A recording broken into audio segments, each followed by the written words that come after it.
Welcome to SportsVibe. I'm Arnav Sarkar here. A college football preview special. Big season ahead. We got the debut of the 12-team playoff. A lot of different rule changes. Starting on the field. Some of the rule changes they have. Coach-to-player communications now allowed through the helmet. For a quarterback and the green dot defensive player. Just like in the NFL. I mean, they have tablets on the sidelines, 2-minute timeout, just like the NFL. We've seen that in week 0. First downs, the clock will stop at first downs, just like only after the 2-minute timeout. So horse collar tackle within the box is a 15-yard penalty. So just a lot of rule changes like that. The first down rule, obviously, stopping the clock, that's big. The 2-minute timeout, that's big. That can affect how teams manage the clock in late game situations, stuff like that. But a lot of rule changes, a lot of other big college football changes. The realignment really taking shape this season, and we see Texas and Oklahoma joining the SEC. Washington, Oregon, UCLA, and USC joining the Big Ten. That's going to be very exciting. And then, of course, you got the ACC expanding to the West Coast as well with Stanford, Cal, SMU. We saw them in action week 0. So just a lot of realignment changes going to be really huge. The 2 best teams in every conference now going to be in the championship game. And we've seen a lot of Big Ten East dominating the Big Ten West in conference championship games. The likes of Ohio State, Michigan, just way too dominant for even a team like Iowa on the West. But now, I mean, with the expansion, we could see potentially Ohio State, Michigan, 2 games. This year, Ohio State, Oregon projected to be by far and away, the 2 best teams in the Big Ten. So maybe not by far and away, but expected to be the best 2 teams, followed by probably Penn State, Michigan. But those are some of the big changes. The 12-team playoff, of course, I think the biggest one. I think it's well overdue, but it's very exciting. Gives so many different teams a chance that might not have been able to compete for, an at-large bid, such as Penn State, Ole Miss, perennial 10-2 teams, as sometimes you like to make fun of it a little bit. But I mean, I think those two teams and many others are deserving of making the big dance. And, to see only 4 teams make it, I mean, you got Florida State left out as undefeated conference champion. You get even the big blue blood teams, get left out off 1 loss. And I don't think that's, that really does the sport justice. Although, the New Year's games are a lot of fun. I think the 12-team playoffs is going to add so much more to the sport. Lower levels, they have a big playoff. I mean, but the upper level FBS, they definitely need one the most. But yeah, I mean, I think I'll get to my playoff predictions in a second. I just do want to take a look at the college football landscape, especially FBS going into the season. The major conferences, ACC, Florida State took a huge loss to Georgia Tech. I mean, now a lot of people have Clemson as the top team in the conference, which, could be very accurate. I mean, Florida State has a lot of time and they could prove their way back up. Georgia Tech, scrappy in there. Virginia Tech, I think, returning a lot of starters. They have a favorable schedule relatively. Miami with Cam Ward, I think they're going to be in the mix as well. So I think those are the main teams in the ACC, to compete. Florida State took a huge hit. It probably would have been, they were probably the favorites. So now, kind of opens the door maybe for Clemson, maybe for, a Miami. Virginia Tech, Georgia Tech, I think sleepers now. But we'll see. We'll see what happens. Florida State with DJ Uwagwale. I'll get to recap a week 0 later on. But that's the ACC. The Big 12, I think Utah joining in from the Pac-12. They won the Pac-12 a couple of times. I think they're going to be a tough team with Cam Rising returning, a really solid defense as well. I think Oklahoma State, I think they're a solid team. They're in the Big 12 championship again, playing SDSU for an exciting opener, but they're going to be one of the tough top teams. They got Ollie Gordon returning, solid quarterback. Just a really good roster there. And, those are probably going to be the favorites in the Big 12. Utah, Oklahoma State, Kansas State, I think as well. With their new, I think going with Ashton Davis, I think is a good move for them. A very mobile quarterback. They return a lot from a talented roster that's been at the top of the Big 12. But I think Utah, I think is gonna, make their case and win the Big 12. I think Kansas State, Oklahoma State probably going to be the other two in the mix. In the Big 12. No Texas, no Oklahoma. So the top two teams going over to the SEC, and SEC is definitely, the SEC and the Big 10 are the two teams that I think, are probably worth talking. They're the two power conferences in college football. I think they're, probably going to send the most teams to the playoff. But, starting with the SEC, I think Georgia, returning the most production, probably arguably the most talented team in college football, dominant in the trenches, reloaded in the portal. Carson Beck returning at quarterback. That's huge. Talented defense returning 3 of their top 5 tacklers. I think they'll be the favorites to win the SEC once again. Texas is going to be in the mix. Fresh off a college football playoff. Quinn Ewers getting Isaiah Bond, from Alabama. They lost 2 of their running backs early, but they have a really solid defense, really solid in the trenches as well. Big game against Michigan early. Alabama need to look at Crimson Tide with Kalen DeBoer, but they still have Jalen Milroe. They still have a lot of talent on both sides of the football. Alabama's going to be Alabama. They're going to be in the mix for sure. Those are probably going to be some of the teams in the mix. Probably going to be Georgia, Texas are the favorites in that conference. I think Alabama could make the playoff. I think Ole Miss is going to be interesting. They, are definitely upgraded in the trenches. They got, their quarterback Jackson Dart's really good. No Quinshon Judkins, but I think Ole Miss will be a solid team as well in the SEC. And yeah, that's probably going to be how the SEC shakes up. And then of course to the Big 10, where our Rutgers Scarlet Knights poised to have a sleeper season. Maybe 10-2 in a college football playoff berth. We'll see, but I think Rutgers, definitely a step in the right direction. 7-8, maybe 9 wins, I think is more reasonable. It's an interesting conference. Ohio State is absolutely loaded. Getting, Quinshon Judkins, Travion Henderson, Will Howard at quarterback. The receiver room, including Jeremiah Smith, Emeka Egbuka, Carnell Tate. Their defense returning so many of their starters on the line, like JT Tuimoloau and, Jack Sawyer, just Tommy Two Thumbs Eichenberg. They're just going to be really good. Their secondary includes Caleb Downs. They might have the number 1 defense in the country. They have a really solid offense as well. Great running back room, great receivers, great receiving room, upgrade at quarterback. I think they'll be just fine to beat Michigan this year, win the Big 10. Oregon, I think, is their biggest competition with Dylan Gabriel coming in with the pass-happy offense, receivers, and, like Tez Johnson. They got some speedsters there. They're going to be a really good team, and they might beat Ohio State in Eugene. It's going to be a night game. But other than that, I think it's going to be Ohio State winning the Big 10, Oregon the runners-up. Michigan losing a lot of talent on both sides of the ball, losing their quarterback, their coach, a lot of their players on defense, offense, no quorum. Edwards going to take the reins. I think they'll still be all right, but tough games against Texas, Oregon, Ohio State. I think they might go 9-3, miss the playoff. Penn State, I think, sneaks in there. One of the big beneficiaries of the playoff, like I already mentioned. They got Singleton, Allen, Drew Aller. They should be able to go 10-2 again. Probably even 11-1. Ohio State's going to be tough, but other than that, I don't think they lose a game. Maybe they lose one. West Virginia, people are saying is going to be sneaky in the opener. But even if they do lose one, I think they still make it at 10-2.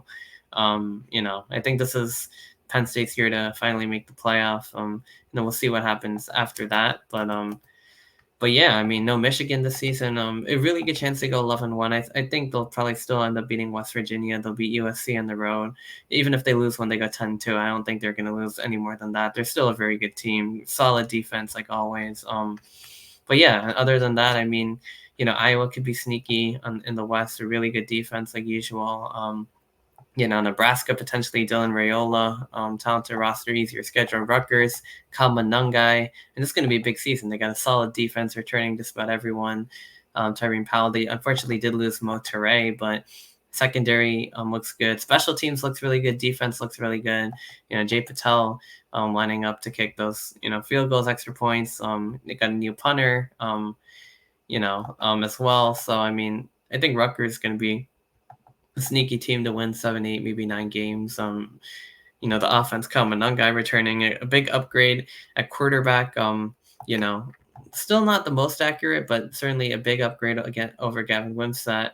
Certainly you can hopefully expect him to complete all the easy passes. So Ethan Caligman coming in from Minnesota, I think is going to be huge because, with a good run game, good defense. I mean, even their other backs, Deshaun Benjamin. I mean, so many of their Sam Brown has been good. I mean, we'll see what happens with the run game this year, but I feel like Rutgers could be a scary team running the football. And of course defense, special teams. So with a little bit of a passing game, they could be a scary threat if defenses have to respect the pass, and I think they will because Kristen Dremel was incredible slot receiver last season for Scarlet Knights, and adding some talent. The FCS leading receiver Dymere Miller joining the Scarlet Knights as well, and of course Nassim Brantley, who wasn't able to be eligible for last season, makes his return this year. So. I mean, they lost to Quay Jackson. They lost some of their guys. Max Melton goes to the NFL, but the Scarlet Knights return a lot, more than most teams, especially in this era with the transfer portal. And they're building something special in Piscataway. Might with the 12-team playoff, I don't think it's necessarily going to happen this year unless they get lucky. But I mean, I think it could still be a special season. A lot of the best teams are going to be in the bowl game, so they'll probably in the playoffs. So they'll probably have a nice high. Respectable bowl game. I mean, the schedule for the Scarlet Knights, includes some tough games, but nothing like unwinnable except for maybe USC. I mean, their opener Thursday night against Howard, Big Ten game, that should be an easy win for the Scarlet Knights. Taking on Akron, I think something similar, especially Akron coming off a game against Ohio State, so that's not going to be easy for them. But yeah, I think Rutgers takes down Howard and Akron with relative ease. Going get a bye week to Virginia Tech. That is a swing game. I think the odds have them at about 50%. Either team could win that one. I would say Virginia Tech's probably going to be favored by a few, but Rutgers did beat them last year. Virginia Tech with Kyron Drones. Bishal Tudel, I believe that's how you say his name, the running back, a solid defense. They're a much improved team. It's going to be much harder down there. I think they're much improved, but a lot of people have them as a sleeper. But if Rutgers can get that one down there, they'd be in great shape. And it's by no means a game they're going to lose. I mean, they might even, they could very well win it too. But I would probably say Virginia Tech wins it at the time of this recording, but I have to see how the two teams play the first couple weeks. Rutgers going to probably be slight underdogs, and I'm okay with that. I'd rather they win more games in the Big Ten, but if they can pull off a victory over Virginia Tech, I think it'd be great. I think it's about a 50-50 game. I have them beating Washington. Washington's lost a lot, coming cross country in a blackout. I think that's not much more. I think if they lose to Virginia Tech, they'll get Washington. I believe they'll get at least one of those two. Nebraska is going to be tough on the road. Rutgers hasn't really had their number. They got Dylan Raiola, especially without Motere. Some of these games might swing a little bit, but I mean, I think they do beat Howard, Akron. I'm going to say they lose to Virginia Tech. They could very well win, but I do think they beat Washington. They probably lose to Nebraska, Wisconsin are going to be tough ones. But then I think they beat UCLA, USC, tough one on the road, ranked opponent. But Miller Moss looks really good. I think they improved their defense a little bit too. So, that's probably the most likely loss of the season. Everything else is a swing game. There's a lot of these 50-50s. I think they have a good month of November. They get Minnesota, maybe lose to Maryland, beat Illinois and Michigan State this year on the road. So that puts the Scarlet Knights at, I believe, 7 wins on 1, 2, 3. They beat UCLA and then Minnesota, Illinois, and Michigan State. That's 7. 8 if they also beat Virginia Tech, which they very well might, but Virginia Tech does look good. That's going to be a tough one on the road. But we'll see. I mean, that's why I have them at 7 to 8 wins. I'm really looking forward to this season. It's going to be a big one on the Banks. So, yeah, that's Rutgers football. Obviously our favorite team here. So, just I guess to continue to go on. The 12-team playoff, that's the next thing I wanted to get to. I'm just previewing that real quick. Obviously, it's going to be a big year for, college football. Like I said, 12-team, definitely a huge boost over, a 4-team playoff. But I think Rutgers can maybe not sneak in this year, maybe next year, but I think that Rutgers is going to be on the outside looking in.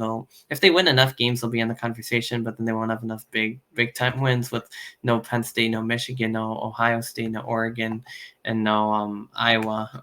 In that schedule, I mean, they're going to be looking for big time wins. Probably won't have any, but if they go 10-2, 11-1, and 12-0, maybe if 10-2 plus, I think they'll be in the conversation, but it'd be interesting if they were to get ahead against, over a team like Michigan, if they go 9-3 but they have, ranked losses. That would be interesting to see how that takes place. My guess is even then they'd probably miss it, but they'd be in the conversation.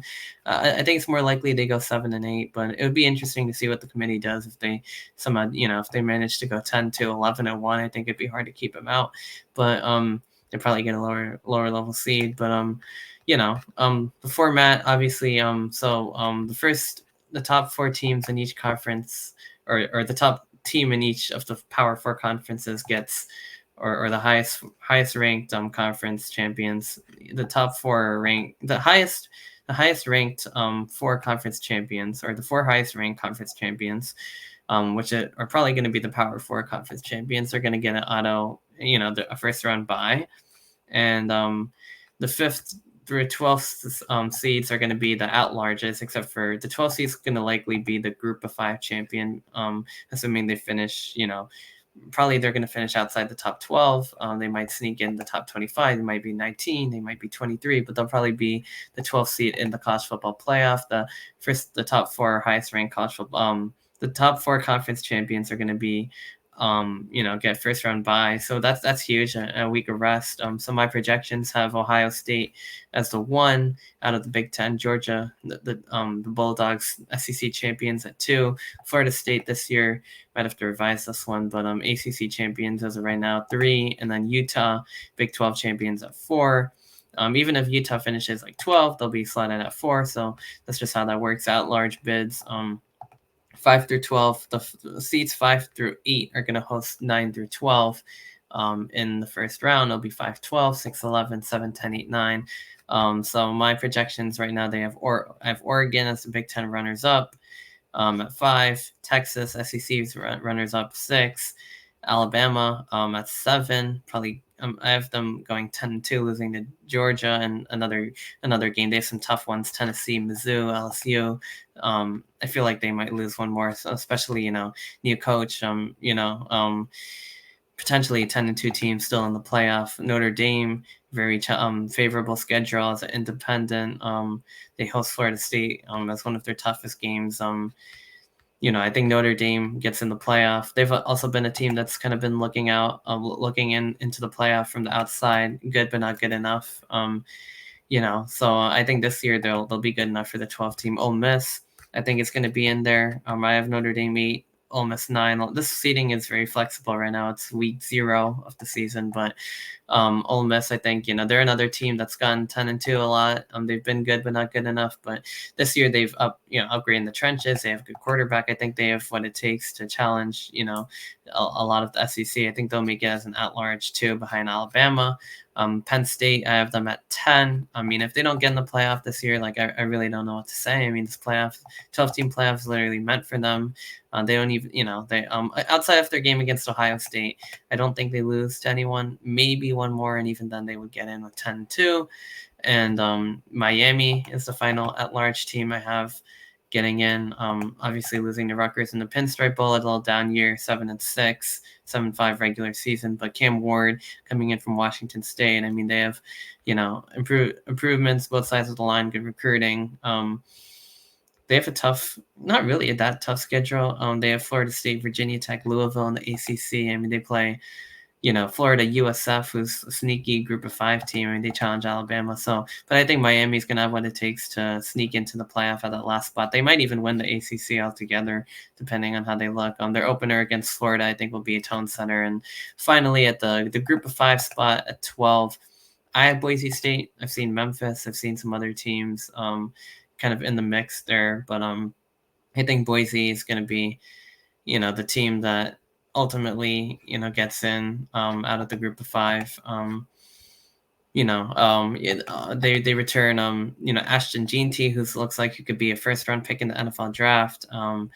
pretty favorable schedule, I would say. Relatively weaker Mountain West this year, but I think Boise State's going to be pretty good. They have a big test against Oregon to see how they stack up against the most elite team, but one of the best in the Big Ten. But I mean, I think Washington State and Oregon State, I think, are probably at their level. I think Boise State could potentially beat both of them, go 11-1, and I have them actually playing at Oregon again in the first round of the playoffs, but who knows for sure.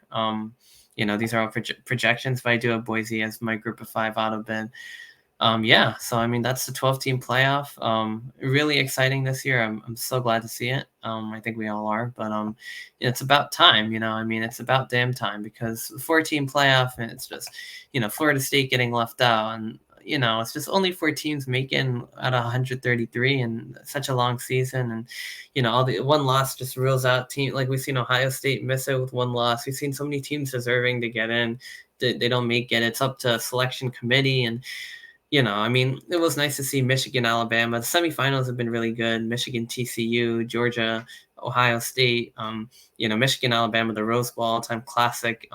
Wasn't too happy about Michigan, getting out of that one and going on to win the Natty. But I mean, they played really well. They almost gave the game away on special teams. But at the same time, I mean, they deserve to win. They're so dominant in the trenches, and now they have this investigation going on with the sign stealing, but it is what it is. It's a new season. I think Ohio State's going to get some revenge on them, but yeah, no, college football playoffs going to be great. First round games on campus Friday, December 19th, Saturday, December 20th, all campus games. I think that's going to be really exciting to see the pageantry of college football, in these campus games. And then the bowl site's going to host quarterfinals. You see the Cotton Bowl, Orange, Rose Bowl, and Sugar Bowl hosting the quarterfinals on New Year's Eve and New Year's Day. I think 1 on New Year's Eve, 3 on New Year's Day, just how it should be. I think we got conference tie-in, so I think Big Ten games are probably going to be at the Rose Bowl, things like that. But and then the semis, the Fiesta Bowl and the Peach Bowl, Thursday, January 8th, Friday, January 9th, and the National Championship, January 19th. I believe this is actually for 2026, but very similar thing for for 2025. So for this year, I believe the days are 1 day off, but yeah, that's pretty much how that works actually. That's the 12-team college football playoff. I guess other than that, I wanted to preview week 0 or recap week 0, I should say, and preview week 1. The college football season started off with Georgia Tech versus Florida State in Ireland. Really good games. Always great to see the return of college football especially after an off season like this. But really good game. I mean, Florida State, DJ Uiagalelei coming in from Oregon State. Georgia Tech, Haynes King is an absolute beast running the football. Very physical runner. Their run game really good. I mean, their running back also really good at Georgia Tech. I mean, the running offense was really remarkable. It really impressed me how much open space they were getting. Jamal Haynes with 2 touchdowns. Malik Rutherford on the receiving side. Uiagalelei didn't have a bad game, but he had some bad passes. The Georgia Tech defense swarming as well, and they were able to edge out a top 10 team in the Seminoles, who've just been really unlucky lately. I mean, they went 13-0, didn't make the playoff, got thrashed by Georgia in the bowl game. Obviously, they're playing some of their third stringers, and they lose their opener to Georgia Tech, a big underdog. And everyone was saying this is going to be Florida State's conference, and now we already have a little bit of what could be a surprise. So we'll see. I mean, see if Florida State can bounce back. I mean, they certainly can. They got Boston College coming up next week. A lot of other big games like Clemson, Miami, Notre Dame, but I'm not so favorable on Florida State as I was just a week ago. But yeah, so that's what college football is all about: the madness, the upsets. The next game, FCS over FBS upset. That was Montana State with a thrilling comeback over New Mexico. Montana State actually coming in as a 13.5-point favorite, which is the largest favorite, FCS favorite over an FBS opponent in history. It looked like it was going to be New Mexico, though. New Mexico forcing fumbles. just sometimes the size mismatch is really all it is in FCS, FBS games. But obviously, this one, Montana State was going to definitely be competitive. But New Mexico set the tone with some fumble recoveries, got up 17-0. Montana State, with the big run game, they're a control the ball type team. Got some nice passes. Tommy Malott at quarterback, just resilient. They got to 14, and New Mexico had another defensive score, pushed it out to 31. Montana State feels like got the short end of the stick a couple of times. They weren't able to get the yard to gain. They weren't able to complete the passes. New Mexico looked like they had the upper hand on Montana State. The whole and especially in the second half, it looked like it was going to be over, especially when they couldn't get the fourth down. But Montana State didn't give up. They scored a touchdown early in the fourth quarter. Even after, they're able to get the ball back, quick strike, Adam Jones all the way to the end zone for a touchdown. New Mexico, unfortunately, for them, they were not able to complete a pass, gave Montana State the ball back, and Montana State drove down the field, scored a touchdown. I didn't think Montana State was going to be able to pull off the win, but they did as a massive underdog, actually a massive FCS favorite. But, it's always hard. Even the worst FBS team is often as good as some of the best FBS teams, as surprising as you might think that is. It is how it is. And obviously you're playing up a level, you're playing on the road, and, New Mexico, certainly I think had a little bit of a physical edge, but Montana State, just such a skilled team with the run game, and their quarterback played well, and just a big win for Montana State. I believe their first FBS win since 2006. So congrats to the Bobcats. I'm a big FCS guy. I love matchups like that. So just a really good one there for the Bobcats. SMU, massive favorites against Nevada. The Wolfpack hung in there really well, but eventually SMU, the downfield game to RJ Maryland, I think, from Preston Stone, SMU escaped as a new member of the ACC against another one of the Mountain West worst teams, but thrilling nightcap there. And then, well, that wasn't really the nightcap, because then Hawaii took down Delaware State in the final game of week 0. But Hawaii test for late night viewers. I didn't stay up for that one, but really good first day of college football. Really great to see the sport make its return to the big stage on national television, and just really great to see. All 4 games all three of the first 4 games at least were really good. Did not disappoint. Georgia Tech over FSU. That's what college football is all about. Montana State over New Mexico. Those FCS upsets are definitely also what college football is all about. Most definitely rooting hard for Montana State to pull that one off, as kind of like the favorite, I guess. But one of the FCS powers, one of the best fourth ranked team in the FCS, going against one of the worst in the FBS. Although trying to rebuild under Bronco Mendenhall, but Montana State getting the W, Georgia Tech getting a big W, SMU hanging on against Nevada. But yeah, that's just a little appetizer of this college football season. It's only going to get better from here. Week 1 starts this Thursday. Howard Rutgers actually doing the honors of kicking us off, in week 1 for the Scarlet Knights. Move that one to the 6 o'clock time slot. So just an hour before a lot of those other matchups in college football. But just to go over some of the highlights on the schedule on Thursday is going to be kind of a big day for week 1 as well as Saturday. Some of the big games, obviously, Colorado hosting North Dakota State on Thursday night. That's another one of those big FCS, FBS matchups. Colorado with Coach Prime massively underachieved, went 4-8 after I think a 3-0 start.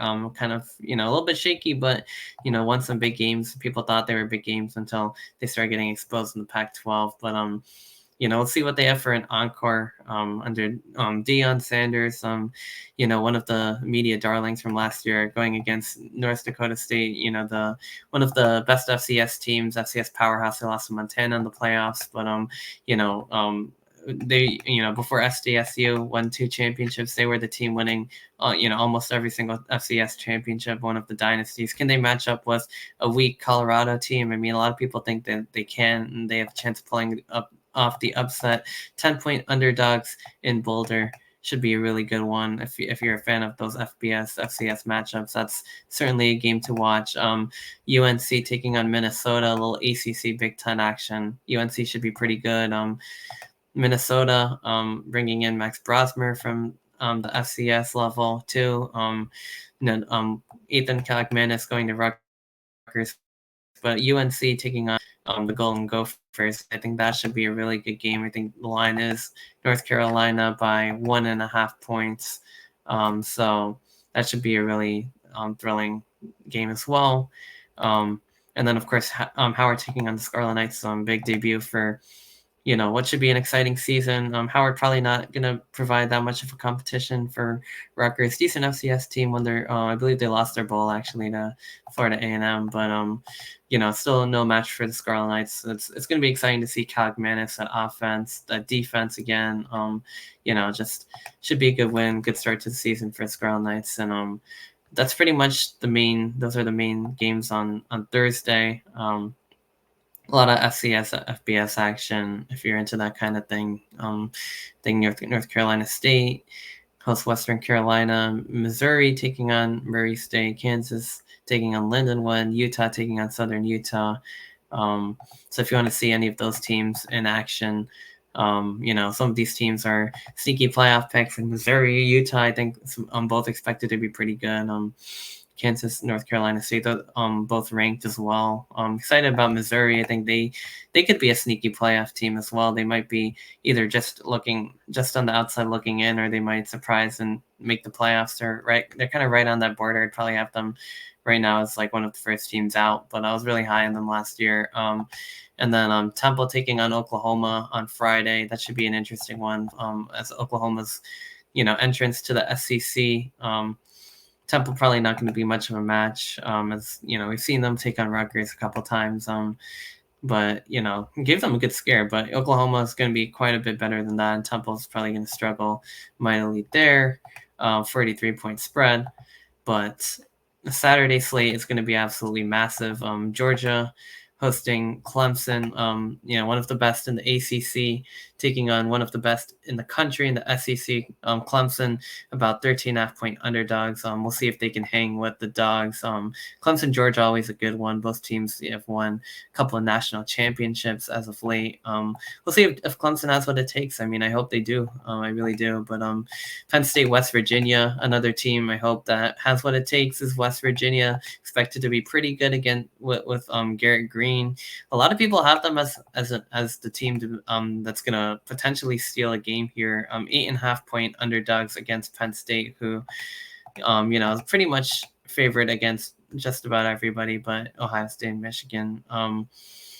It's going to be interesting. It feels like kind of the reverse of a Penn State, Ohio State, Michigan game where people are like, of course Penn State, they should, like this might be the year for them to compete and get a win. Then they fall short. And people are now like saying the same thing about West Virginia. Oh yeah, West Virginia, the hype is on them. It's going to be a home game, and then Penn State's probably going to deflate all the expectations and get the win. But it could be a tight one. 8.5-point favorites are the Nittany Lions here. Let's see if Penn State hangs on, or if West Virginia gets the week 1 win. I'll be watching that for sure, alongside Clemson taking on Georgia. Another one that I have my eye on is 17th ranked Oklahoma State taking on the FCS 2-time defending champion South Dakota State. Very good FCS team. Against pretty much any of their FCS opponents. I mean, they've completely dominated them. 23-3 victory over Montana in the FCS championship game. They're basically they better than a lot of the Power 5 teams. I mean, on strength, but this isn't any Power 5 team. This is Oklahoma State. Defending. But they went to the Big 12 championship game. They lost to Texas, but still not going to be an easy task even for a team like SDSU, who hasn't lost since 2 years ago against Iowa, in a 7-3 ugly loss on all defense. But that Iowa team went to the Big 10 championship game. Elite defense on the FBS level, taking on quite a good defense and offense in the FCS level. But Iowa definitely had the edge there, as they would many times against Oklahoma State.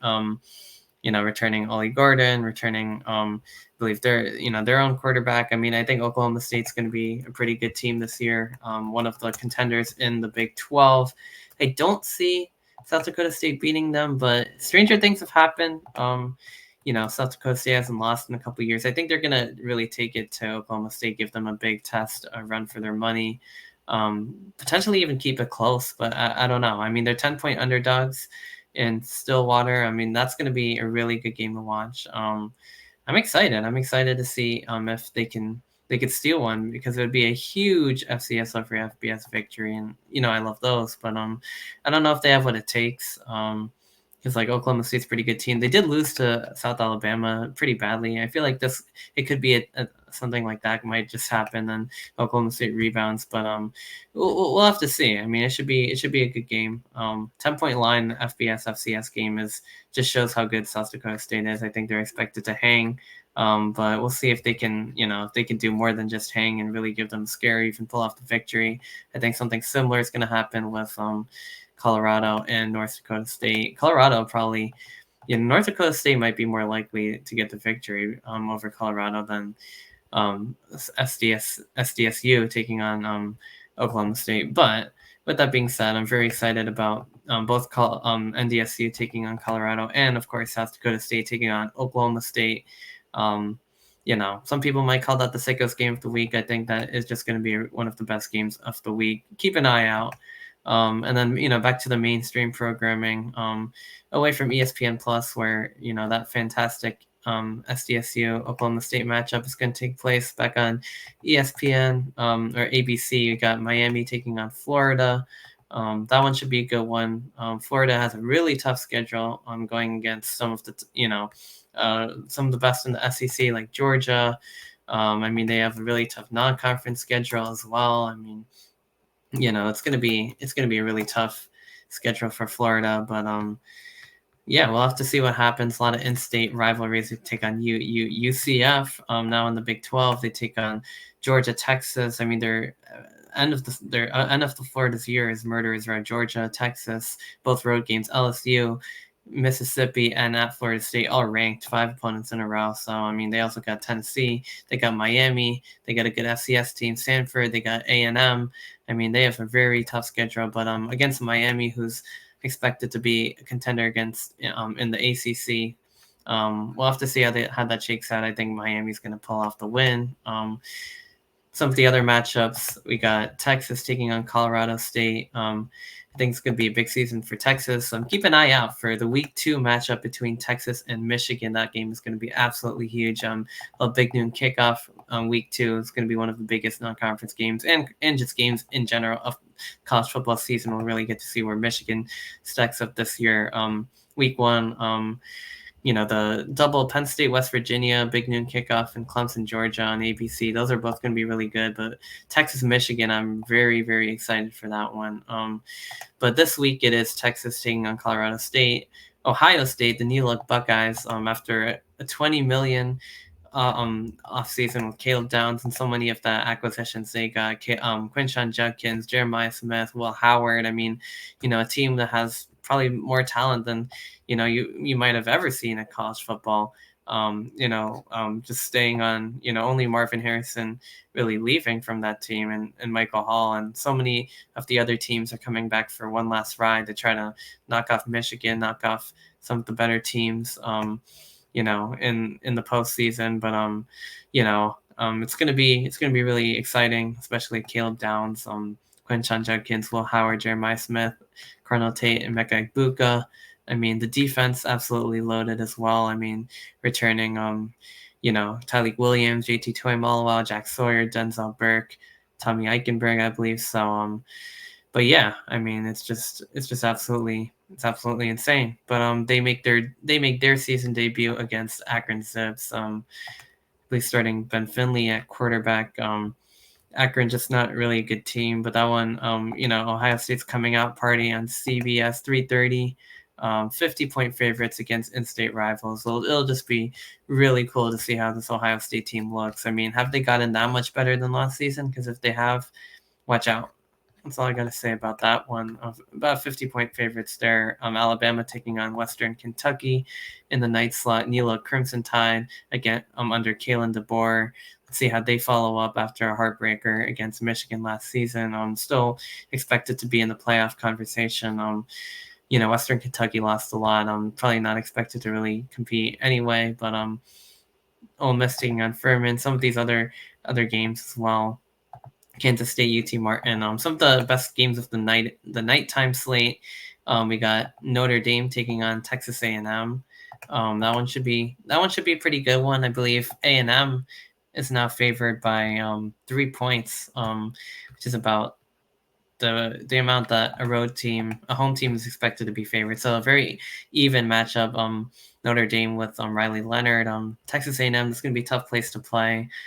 Should be a really interesting matchup there against the Fighting Irish, one of the best in the night slate. One of the other good ones, Fresno State taking on Michigan. Let's see how the defending champs, after an offseason of controversy and losing Jim Harbaugh and Corum and so many of their other top players, they still have some of their best guys. Will Johnson, the secondary, Donovan Edwards in the run game. New quarterback Alex Orji expected to start. Let's see how they look. Going to be about 21-point favorites against a good Fresno State team out of the Mountain West.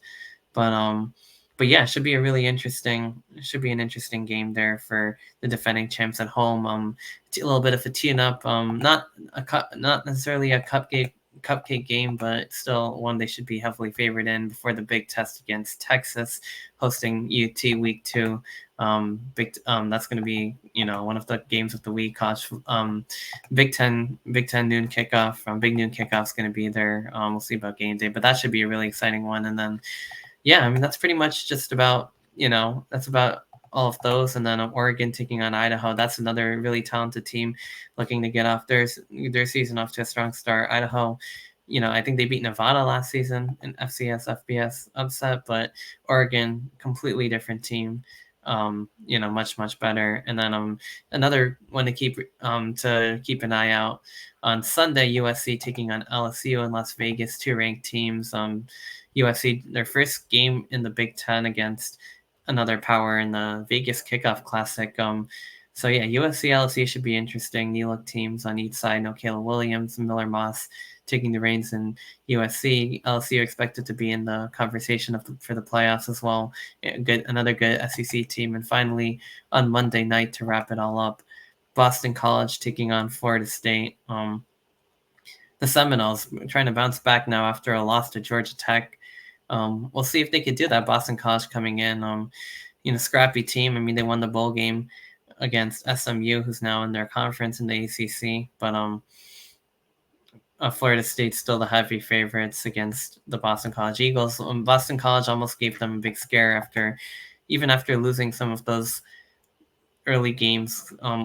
Holy Cross gave them a scare. They beat I forgot who they lost to. They lost to a group of 5 team last year, but they gave Florida State a big scare, and it'll be interesting to see if Florida State can bounce back in that rowdy home environment in Tallahassee with the war chant and all of that good stuff. But certainly they're going to have to now. So loaded college football slate in week 1. Those are pretty much all the highlighted games. I think the ones to focus on, obviously, if you're a Rutgers fan, Howard Rutgers, UNC Minnesota, North Dakota State taking on Colorado on Thursday night. Saturday slate, I think the ones to keep an eye out on, Clemson-Georgia, Penn State-West Virginia. I think Virginia Tech-Vandy is one that I missed. That could be an interesting game. Virginia Tech expected to be about 2 touchdown favorites there. South Dakota State taking on Oklahoma State, and I think one of the most underrated games of the week. Akron taking on Ohio State, just to see the New Look Buckeyes. Miami taking on Florida, a little in-state action there. Both teams pretty good. I think Miami's going to be, rebounding, but Notre Dame, Texas A&M, I think is going to be really good in the nighttime game. Fresno State, Michigan on Saturday night as well. I think that'll be interesting to see how Michigan looks after winning the championship, but losing a lot, going through an offseason of controversy. Home game there. And then, of course, Sunday, in the only game of the day, of course, USC LSU is going to be a good one, and Boston College taking on Florida State in their home opener to wrap up the week 1 slate. But yeah, that is going to be it for my college football offseason preview. A lot of changes. Went over everything from the realignment to the 12-team playoff, 2 best teams, some rule changes, some conference previews, 12-team college football playoff preview this early out. I think a lot of those teams I mentioned will be in the running. And then, of course, the Week 0 recap and Week 1 preview in the books now. So, I mean, it's been a really great, interesting offseason, but I'm very excited for the season to actually start and to get some games to talk about. But in the meantime, this has been SportsVibe episode 61, the college football preview special. I'm Arnav Sarkar, and as always, well, we will see you next week.